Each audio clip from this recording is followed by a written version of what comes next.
মাত্র 10 মিনিটে হাতের কাছে থাকা একদম সামান্য কয়েকটি উপকরণ দিয়ে এই রেসিপি সকাল সন্ধে চায়ের সাথে খাওয়ার জন্য বানিয়ে নিতে পারেন।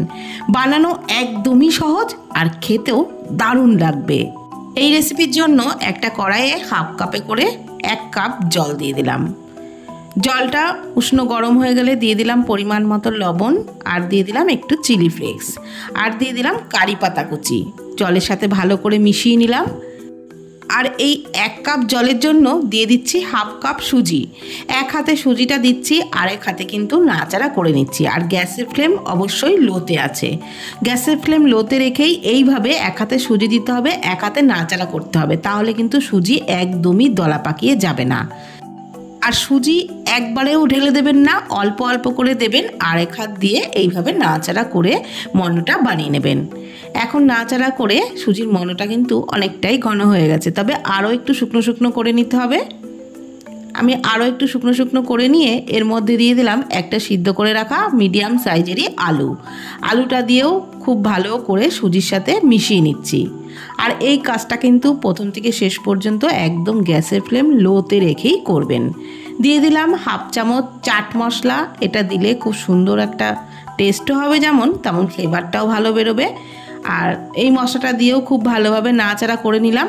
এখন কিন্তু আমাদের এই সুজির মণ্ডটা অনেকটাই শুকিয়ে গেছে, এর থেকে বেশি আর নাড়াচাড়া করার দরকার নেই। এবারে এই মণ্ডটাকে নামিয়ে নিয়েছি, আর উষ্ণ গরম অবস্থাতে আমি এই মণ্ডটাকে ভালো করে মেখে নিচ্ছি। একটুও যেন আলু বা সুজির কোনো দানা না থাকে, যদি থাকে তাহলে এই মাখার সময় হাত দিয়ে ভেঙে খুব ভালো করে মেখে নিতে হবে। খুব ভালো করে মেখে একটা মণ্ড মতো তৈরি করে নিয়েছি। এবারে হাতটা ধুয়ে হাতের পাতায় একটু তেল মেখে তারপর নাস্তাগুলো তৈরি করে নেব। হাতের পাতায় অল্প তেল মেখে নিলে তাহলে নাস্তাগুলো একদমই হাতে লাগবে না, গড়তেও সুবিধা হবে। হাতে অল্প অল্প করে নিয়ে এইভাবে পাকিয়ে চেপটে ঠিক এরকম শেপ দিয়ে নাস্তাগুলো তৈরি করে নিচ্ছি। একইভাবে আমি সব নাস্তাগুলোকেই বানিয়ে নিচ্ছি।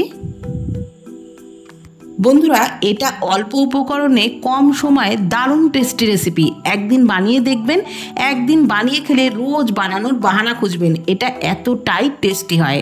আমি একইভাবে সবগুলোকে বানিয়ে নিয়েছি। এখন কড়াইয়ে সাদা তেলের মধ্যে এগুলোকে দিয়ে, তেলটাকে খুব ভালো করে গরম করে নিয়েছিলাম। তারপরে এই নাস্তাগুলোকে দিয়ে গ্যাসের ফ্লেম লো টু মিডিয়ামে রেখে উল্টে পাল্টে একটু টাইম নিয়ে ভেজে নেব।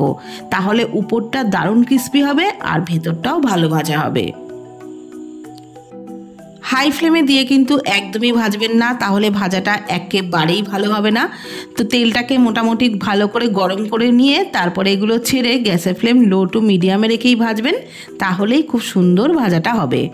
আর এগুলো আপনারা একটু টমেটো সস দিয়ে খেয়ে দেখতে পারেন, সেটাও কিন্তু দারুণ লাগবে। বা চায়ের সাথেও খেতে পারেন, সেটাও খেতে খুবই ভালো লাগবে। আমি উল্টে পাল্টে এগুলোকে বেশ টাইম নিয়ে লালচে করে কিন্তু ভেজে নিয়েছি।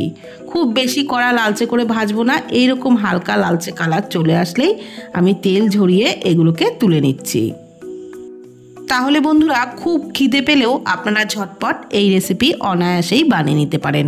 সত্যি এটা খেতে দারুণ লাগে, আর একদম কম সময়ে তৈরিও করতে পারবেন। তাহলে খিদেও মিটবে, সময়ও কিন্তু একেবারেই কম লাগবে।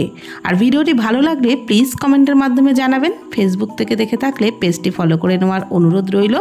ইউটিউব থেকে দেখলে চ্যানেলটি প্লিজ সাবস্ক্রাইব করে দেবেন। আজকের মতো এই পর্যন্ত। ভালো থাকবেন, সুস্থ থাকবেন। ধন্যবাদ।